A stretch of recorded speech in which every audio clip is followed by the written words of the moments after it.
The sky above Colony 9 was always dark. Thick clouds and red dust from the planet's twin moons blocked the stars.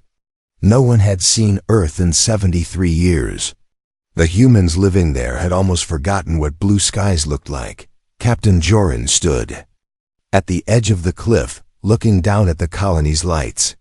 Fewer lights than last year, fewer children, more sickness, less food. We won't survive another winter, he whispered to himself. Inside the colony's control room, Engineer Melina shouted, "Captain, you need to see this." Joran rushed in. A small screen blinked red, something they hadn't seen in decades. A signal, a real, unknown signal coming from space. It wasn't human, it wasn't from Earth, but it was close. Very close. "It's a distress call," Melina said, her voice shaking. "It's not in any Earth language, but it's repeating the same pattern, over and over." Joran stared at the screen. "Where is it coming from?" Melina pointed to the sky. "Not far, just outside the atmosphere." "Something or someone is up there." Joran's heart beat faster. "Wake the scout team. I want a ship in the air in 10 minutes." The scout ship, Hope Chaser, broke through the clouds. Pilot Bren kept his eyes on the scanner. "There," he said, pointing. Floating above the planet was a damaged alien ship, half broken and spinning slowly. Fire and smoke poured from one side. The hull was covered in strange writing. Lights flickered weakly. Bren turned to Joran. "Should we approach?" Joran nodded, slowly, and prepare for rescue. The small shuttle docked beside the alien ship. Joran and 2 soldiers entered carefully. Their boots echoed on the metal floor. Inside, the air smelled of smoke and blood. Then they heard it. Soft voice. A whimper. They followed the sound to a chamber. There, lying on the cold floor, was a female alien. She was humanoid, with deep purple skin and glowing blue eyes. Her body was covered in cuts.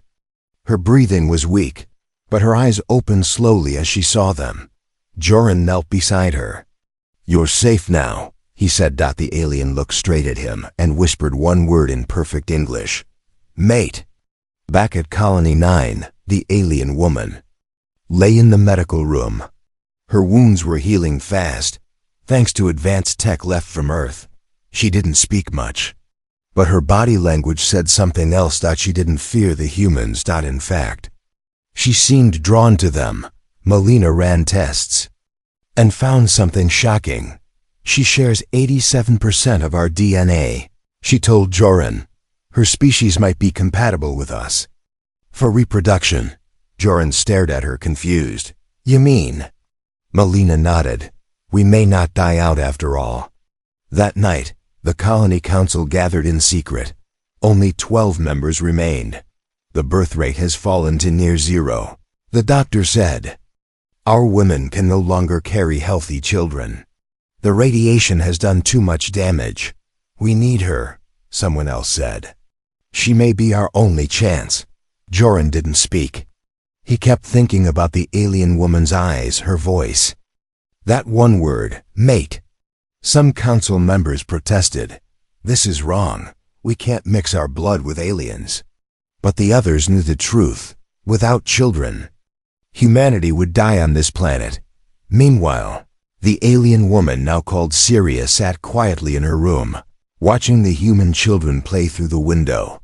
A small boy knocked on the glass and waved at her. She smiled. She had never seen a child before on her planet. War had killed all of them. She touched her stomach gently, then looked up. More ships were coming, not friendly ones. That night, Syria stood before Captain Joran. She reached for his hand and placed it over her heart. "More like me are coming," she said slowly. "But not all want peace. What do they want?" Joran asked. She leaned closer. "Blood, power, control. They will take your people, breed you, break you." Joran's jaw clenched. "Why are you warning us?" She looked at him softly. "Because I chose you." In the skies above Colony 9, Far beyond the clouds, something massive moved in the dark. A second alien ship, twice as big as Syria's, watched the planet silently. Its leader stared at the screen and whispered in its own tongue. The first seed has been planted. The experiment begins. Asterisk, the room was cold. 12 people sat in silence around a metal table deep underground. No windows. No sounds. Only the soft hum of the old generators in the walls. Each face was hard, tired, hollow from years of worry. In the middle of the table sat a single object, a glass vial. Inside it, floating in clear liquid, was a glowing embryo. Half human, half-alien. It moved. Alive. Captain Joran stood at the head of the table. His voice was quiet, but firm. We received this 24 hours ago. He nodded toward Dr. Sira, who stepped forward.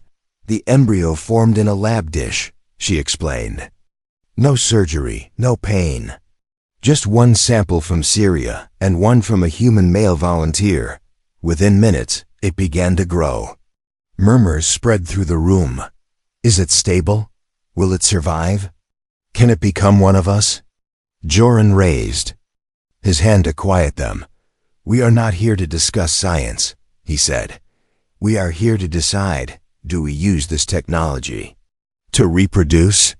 Outside, the colony still looked the same, rusting metal walls, dust blowing between homes, children too weak to run.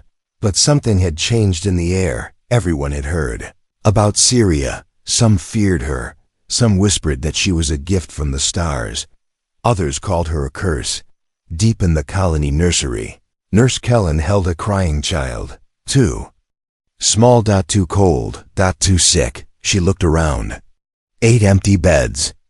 All 8 babies lost in the last month.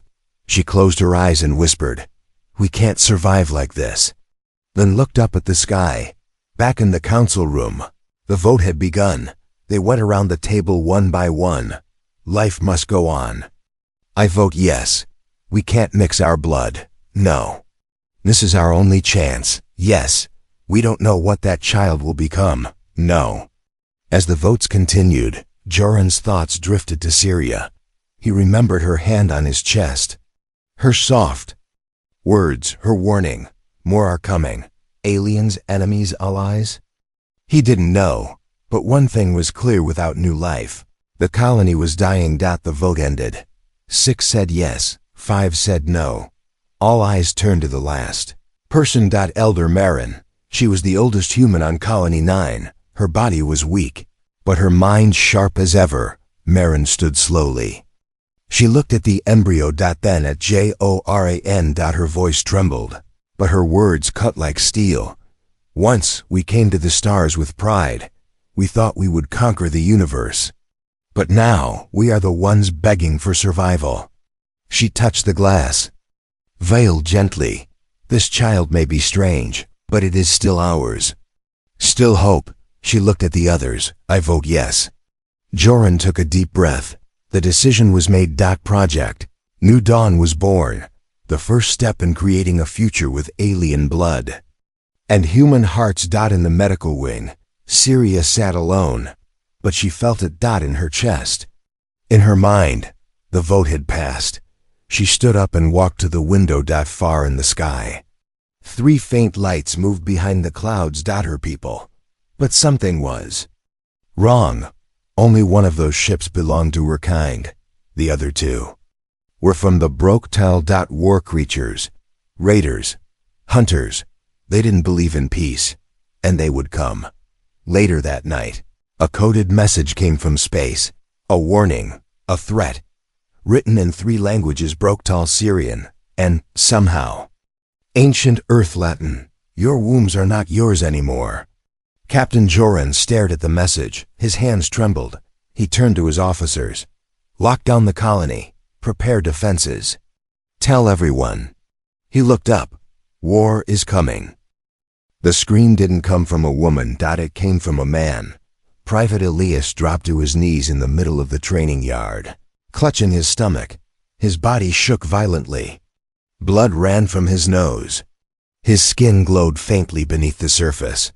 Everyone froze. Then someone shouted, "Get the medic!" But it was already too late. Elias's eyes rolled back, and something inside him kicked. 2 hours earlier, Elias had been laughing. He was the first human volunteer for Project New Dawn. Brave. Loyal. He had donated a simple cell to the lab's genetic work. No surgery. No contact. Just science. Or so they thought. But now he was unconscious, surrounded by doctors. Captain Joran stood over the bed, face pale. What's happening to him? He demanded. Dr. Sierra's voice trembled. There shouldn't be anything growing inside him. She tapped on the scanner screen. But there is. Inside Elias's body, a strange life form was forming. Not a parasite, not a virus, a child. A hybrid. Half-human. Half-s. ERIAN. Male. Pregnancy was never part of the plan. But Syria's DNA had changed everything. Her race didn't reproduce like humans. Her body chose its mate and then shared biological triggers through the air. No contact needed. Elias was chosen. Without knowing it, when Elias woke up he was sweating. He grabbed his chest. His breathing was heavy. What's inside me? He asked. Joran didn't lie. A child. Elias laughed weakly, but there was fear in his eyes. That's impossible. Syria entered the room, calm and graceful. She walked to Elias, touched his forehead, and whispered, "Not impossible. Chosen." He stared at her. "Why me? You are strong, you are kind. You are the beginning," she said. Elias's eyes filled with tears. "I didn't ask for this." She nodded. "Neither did I, but we carry hope now." Outside the medical room, panic spread. People feared what was growing inside Elias. Was it a weapon? A monster? Some wanted the embryo removed. Others wanted Elias locked away, but Joran made a choice. "No one touches him," he said. "Not without my order." The child must be born, and watch. Days passed. Elias's body changed quickly. Too quickly. Bones stretched. Skin hardened in places. He could hear whispers no one else heard. He stopped eating human food. He began to glow in the dark. Syria never left his side. She spoke to the child inside him in her native tongue. Strange songs. Calming tones. Joran watched her from a distance. She wasn't just a survivor anymore. She was becoming something more. A mother. Then came the night of fire. A ship entered the planet's orbit unmarked. Silent. Massive. The Broktul. They didn't send a message. They just dropped something from the sky. A pod. It hit the ground 5 miles outside the colony. Inside it was a warning. A metal sculpture of a hybrid. Baby. Skinned. Burning. And a single word carved in alien language. Stop. The colony froze in fear. Joran gathered his soldiers. They don't want peace. They don't want alliance. They want extinction, he said. Syria stood beside him, her voice steady. They fear what we are creating. Elias stood too, his hand on his glowing belly. We're not stopping, he said. Let them come. In the heart of the colony, the first hybrid heartbeat echoed through the speakers. Alive, real, growing stronger, and with every beat. The future changed. The 3 ships didn't arrive with noise. They arrived with silence. No warning. No signals. Just shadows sliding across the sky, black, silver, and violet. Each one larger than anything the humans on Colony 9 had ever seen. One by one, they took position above the colony. Like gods watching from the clouds. Then the message came. We come to speak. We come to share. We come to decide what becomes of your blood. In the council hall, the tension was heavy. Captain Joran stared at the screen, reading the message again and again. 3 species, he said. One of them is Syria's, the other 2. Unknown. Dr. Sierra added quietly, they call it a treaty of flesh, a union of biology, shared offspring. Shared destiny, Melina frowned. It sounds more like breeding contracts. They don't just want peace, Joran sighed. They want to mix with us. Like Syria did. Syria stood near the window, eyes closed, humming a strange lullaby. She could feel the ships, their presence. Their desires. Her people, the Syrians, had followed her call, responding to the birth of new life.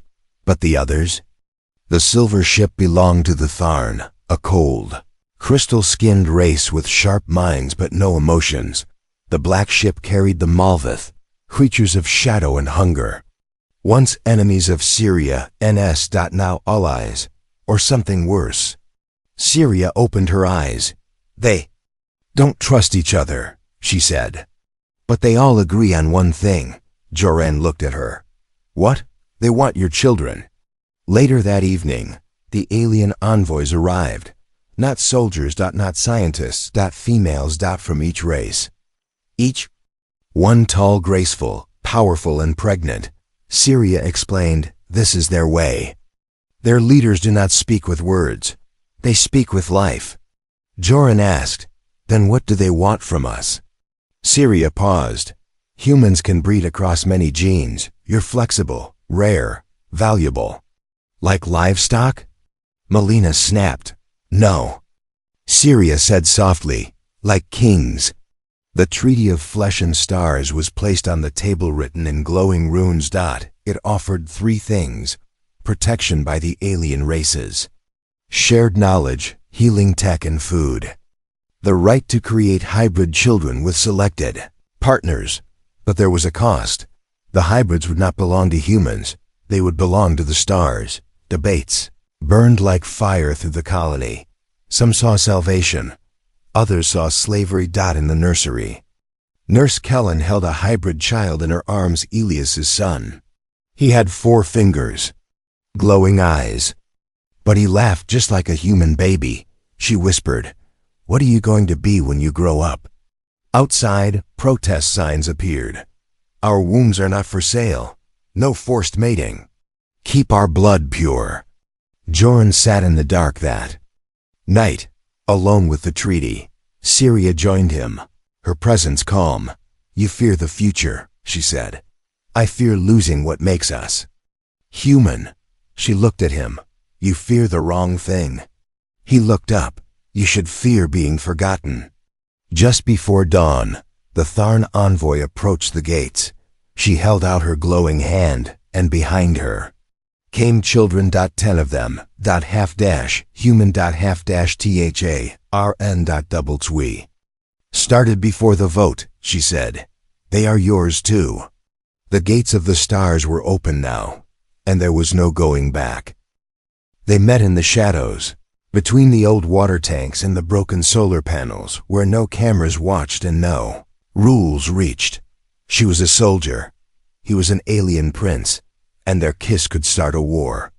Corporal. Lena had always followed orders. She guarded the colony walls, protected the labs, helped build the fences that kept them out. But one night, as she patrolled the outer sector, she heard soft music, alien music carried on the wind.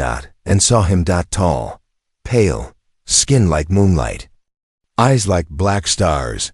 Prince Vair of the Tharn. He wasn't supposed to be there. His people had rules: no contact without permission, no mingling without contracts, but he didn't care. He came every night after that. And so did she. Inside the council chamber, things were getting worse. A third hybrid had been born with claws. Another had eyes that could see through walls. The humans were divided. Some called it evolution, others called it invasion. Joran received a message from Earth, a rare communication across the stars. Stop the treaty. Halt all hybrid births. Wait for command. But it was too late. Love had already broken the rules. Lena sat with Vair beneath the broken satellite dish. His fingers gently traced a scar on her cheek. You're not afraid of me? He asked. I'm afraid of living without you, she said. He leaned closer. Then be mine, fully. Let our child be the symbol of peace. She blinked. You want a child? Your blood sings, he whispered. It called to mine. I am chosen, she trembled. We'd be exiled, maybe worse. I'll protect you. But before she could answer, a drone flew overhead. They were seen. The next day, Lena was arrested, charged with unauthorized reproduction, violation of treaty laws, and potential alliance sabotage. VEYR was taken by his people chained in crystal cuffs. A traitor to the Tharn bloodline. Captain Joran was furious. You were one of my best soldiers. He shouted. I still am, Lena said. I just chose love over orders. Syria stood beside Joran, her voice calm but sharp. The Tharn will not forgive this, she warned. They don't have to, Lena replied, because I'm already carrying his child. That night, the colony shook with panic. A new broke toll ship arrived and dropped a gift. A human corpse, branded on the chest. Traitors breed death. In the medical wing, Dr. Sira scanned Lena's body. The fetus was alive, but strange. It had no heartbeat, yet it moved. Sirius stared at the screen. Her face went pale. That is not a normal child. What is it? Joran asked. Syria whispered. It's a bridge. A bridge to what? She looked up. To war. Or something more powerful than we've ever known. In her cell, Lena dreamed of a child with stars in its eyes and fire in its voice. She woke to a soft voice in her head. Mother, don't be afraid. I'm coming soon. Asterisk, it didn't cry when it was born. It didn't breathe either. It just opened its eyes, black, endless, and glowing from within. And the lights in the entire colony went out. In the dark silence, Dr. Sira held the baby in trembling hands. Its skin shimmered like silver glass. No pulse, no warmth, yet it blinked and stared straight at her. Alive, she whispered. It's alive, but it's not like the others. Syria stood behind her, watching the child. That is the first true hybrid, she said softly. Captain. Joran arrived moments later, flashlight in hand. What happened? The baby turned its head toward him. The light in Joran's hand exploded, burnt out by the infant's gaze. Far away in the colony's data tower, computers began to turn on. By themselves, a soft voice spoke from the speakers. Awake, hungry, whole. It wasn't human. And it wasn't programmed. 3 days passed. The hybrid baby, named Nova, never slept. She never cried. She learned language in hours. And by the end of the 3rd day, she stood on her own feet. She looked only 6 months old. But her mind was older than any child they had ever seen. Joran asked, how is this possible? Syria replied, because she is not meant to stay a child. The other hybrids, still toddlers and newborns, began to change too. Some developed glowing marks on their skin. Others started floating objects in their sleep. One child pointed at a dead flower and it bloomed. Word spread fast. The hybrids were evolving, but not everyone was happy. A secret group of humans, calling themselves the Pure, formed inside the colony. They believed the hybrids were dangerous, unnatural. They blamed the failing power systems, the food shortages, and the strange dreams on alien corruption. And they had a plan. Nova walked through the colony, her small feet silent on the ground. She stopped at the gate and looked up at the stars. They're coming, she said. Who is? Joran asked, standing beside her. She pointed at the sky. The ones who made the treaty. They want me now. They want to control me. Will you let them? Nova turned to him slowly. I'm not yours to control either. That night, the Pure made their move. They broke into the nursery with the MP grenades. Their goal, destroy the hybrids before they grew too powerful. But Nova stood waiting. No fear. No anger. Only one word left her mouth. Sleep. Every attacker collapsed in an instant. No heartbeat stopped. No bones broken. Just sleep. Long, deep, endless sleep. Joran arrived with soldiers 10 minutes later. All he saw were bodies. Breathing peacefully. Nova stood in the center, her small hands glowing. The next day, she sent her own message into space. No wires, no machines, just thought. I do not belong to the stars. I am something new. If you come for me, I will choose who leaves this galaxy alive. Syria stood beside her, tears in her eyes. She was never just a child, she whispered to Joran. She's a turning point. Joran asked, for better or worse, Syria said. That depends on how you treat her next. Above the planet, 3 more alien fleets moved into position, and this time, they came with armies. She stood at the edge of the cliff, her silver hair blowing in the wind. Not a child anymore, not a hybrid, not even fully alive by human standards. Nova had become something else. Behind her, the colony buzzed with fear. Sirens screamed. Lights flashed. Red. 3 alien fleets circled above Tharn, Sirian. Broke Talal, demanding the same thing. Surrender the child, or burn. Inside the council chamber, Captain Joran paced back and forth. She's just one girl. A leader shouted, no. Syria said, she's not just a girl anymore. She's a new species. She's evolution. Joran slammed his fist on the table. She's also a child of this colony. We protect our own. But at what cost? Someone whispered. Outside, Nova knelt in the dirt, drawing a spiral with her finger. Elias, her father, stood nearby. He hadn't slept in days. You don't have to fight, he said softly. You don't have to choose war. Nova smiled gently. I already made my choice, Dad. The alien fleet sent one last message. Give us Nova, or we erase your bloodline from the stars. The sky darkened. Weapons charged. Joran turned to his people. This is it. But then Nova walked out alone into the open field. No armor. No army. Just her. She looked up at the sky and whispered 3 words. I choose neither. Suddenly, the ground around her lit up with ancient runes, glowing with blue fire. From the energy, a storm rose. Not wind, not fire, not lightning, but memory. She spoke, and her voice echoed across every speaker, every mind, every heart. Humanity gave me love. The stars gave me power. But I choose myself. Then she lifted her arms, and the sky split open. Each alien fleet froze. Weapons shut down. Engines turned off. Soldiers collapsed to their knees. And in every ship, a child's voice spoke. Nova's voice. This galaxy belongs to no one. From now on, we rise together or fall forever. Back on the ground, silence spread through Colony -9. The storm faded. Nova stood alone. But something had changed in the air. The alien ships retreated. Without a word, without a fight. A week later, new stars were born in the sky. Peace treaties were signed, not through force, but through understanding. The hybrids were accepted. New schools were built for humans, aliens, and those in between.